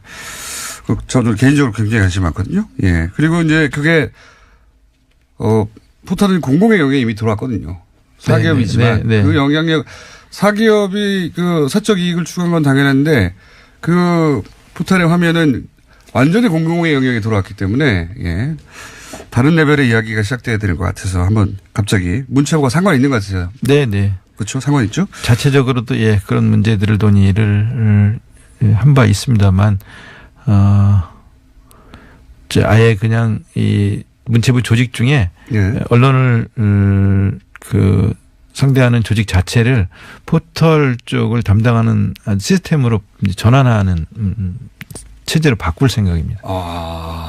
그거 굉장히 핵심적이고 중요한 네네. 이슈인데 오늘 올림픽 이야기니까 예. 그건 다음 기회에 한번 네네. 나오셔가지고 본격적으로 그렇죠. 포털은 공공의 영역에 들어왔습니다 이제. 네. 예. 그런데 공공의 어떤 효과적인 감시를 받고 있지는 않죠. 전혀. 예. 영역은 공공의 영역에 들어왔는데 완전한 사기업의 자유를 누리고 있는 예. 그런 면이 있어서 생각하다 보니 이게 문체부와 관련 있는 거잖아 생각이 들어서 네. 준비하고 계시군요 뭔가. 네. 예, 알겠습니다. 이런 건 어떻습니까? 뭐 마식령 스키장 훈련이라든가 네. 몇 가지 공동으로 진행했던 거 있지 않습니까? 잘 네. 진행되고 있습니까? 네. 잘 진행됐고요. 저희가 처음 제안한 것은 우리가 마식령에 가서 연습을 할 테니까 북도 내려와서 평창에서 연습을 해라라는 제안이었어요. 네. 처음 제안은. 근데 이제 너무 짧은 기간이라서 그 제안은 우리는 가고 북한 선수들이 와서 여기서 연습하는 거는 이제 2월 1일 날 어제 들어왔으니까 여기서 이제 약간의 연습을 하게 될 테고요. 그다음에 예술단을 비롯해서 많은 그 금강산 문화 공연 등을 비롯한 것들은 저희가 먼저 제안을 했던 것이고요. 그때는 북한의 참여를 이끌어내기 위해서 작년 6월에 그런 제안을 했던 것이고요. 그런 걸 통해서 일단 안전한 올림픽으로 치를 수 있게 하자. 올림픽이 진행되는데 북에서 포를 쏘거나 도발을 하거나 이러면 올림픽이 자체가 진행될 수 없기 때문에 그런 제안을 했던 거고요. 남북만의 문제가 아니라 세계 문제입니다. 네, 세계적인 문제가 되니까요. 그리고 본래 올림픽이 그 전쟁을 멈추고 그 기간 동안은 평화의 시기를 갖자라고 하면서 사람을 죽이고 전쟁을 하던 칼과 창을 내려놓고 사람을 찌르던 창을 누가 멀리 던지는지를 맞습니다. 겨루자라고 해서 고대 올림픽이 시작된 거거든요. 맞습니다. 정신 자체가. 네네. 그래서 우리도 이 남북이 군사적으로 대치돼 있지만 평화적 공존의 문을 열자. 그리고 이렇게 폐쇄적 대치보다는 평화적 교류를 통해서 공존으로 가는 그런 길을 열자. 열 수 있다면 열자. 스포츠가 연다면 그건 다행이다. 원래 스포츠 정신이 그런 거니까. 육체의 가장 빛나는 상태를 보여주는 게 올림픽 경기입니다. 육체의 가장 파괴된 모습을 보여주는 게 전쟁이거든요. 그러니까 이렇게 가장 참혹한 상태에서 벗어나서 육체의 가장 빛난 최고의 상태를 보여주는 모습으로 전환하자. 이런 제안이 올림픽 정신이기 때문에 이걸 실현하자. 그래서 특히 한국에서 군사적으로 대치되어 있는 이 한국에서 이런 걸 보여준다면 얼마나 좋겠는가. 그거를 실현해보자. 이 가치지향적인 제안을 올림픽 IOC위원회에서도 IOC도 하고 저희도 하고 특히 저희는 더 절박하게 이런 요구를 했던 것이고요. 그 과정에서 완전히 이건 북한을 위한 올림픽이냐 올림픽 아니냐 평양 올림픽 아니냐라고 말씀하시지만 올림픽 전체가 진행되면 확언하건대 전 세계인들은 평양이 아니라 평창을 기억할 겁니다. 뭐 당연히 그렇게 생각되고요. 그리고 말씀하시는 와중에 갑자기 중간중간 본래 직업은 시인의 모습이 중간중간 육체에 빛나는 모습 이런 얘기 안 합니다. 공무원들은.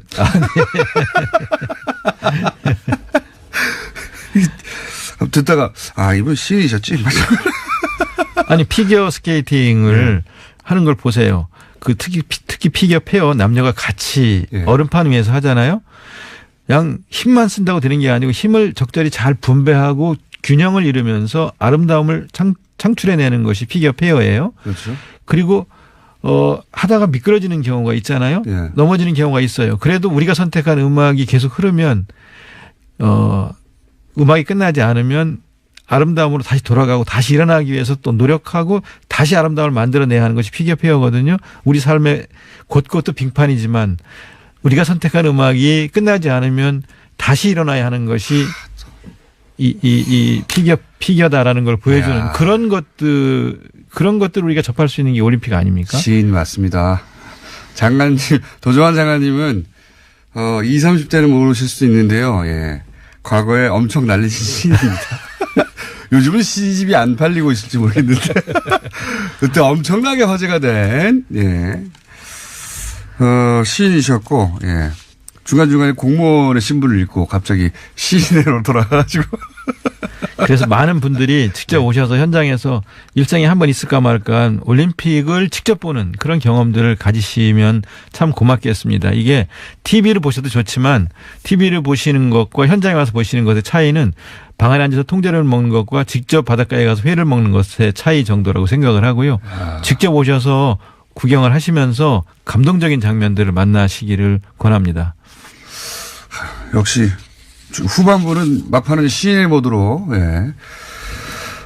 맞습니다. 생각해보면요. 평생 다른 나라의 동계올림픽에 갈 일은 정말로 거의 없어요. 네. 가고 싶어도 이 절차도 가기도 그렇고 표, 숙박 머릿속에 이제 문제가 너무 많거든요. 이거 기차 타고 가면 되지 않습니까? 1시간 반이면 수도권에서는. 네. 네. 강릉이든 평창이든 오셔서 세계적인 선수들이 경기하는 모습들을 보시는 기회를 놓치지 마시기 바랍니다. 초반에 보다가 야, 너 기차 타고 금방 가면 되는 거 아니야 이거. 네. 1시간 반이면 길 막힐 때 서울 2시간 걸려요 길 막히면. 네네. 그런 생각하시고 후반부에 표가 더 많이 팔릴지도 모릅니다. 네네. 내가 왜 이거 앉아서 이거 텔레비전 보고 있지?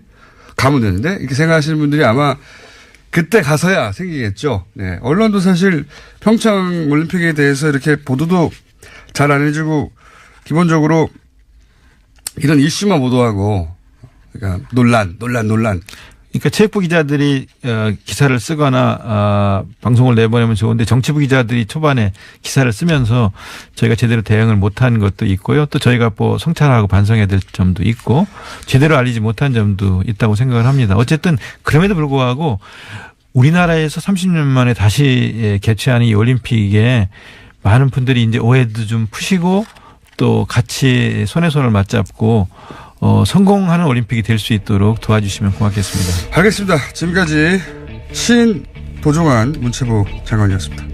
다음엔 꼭 여기부터 나와.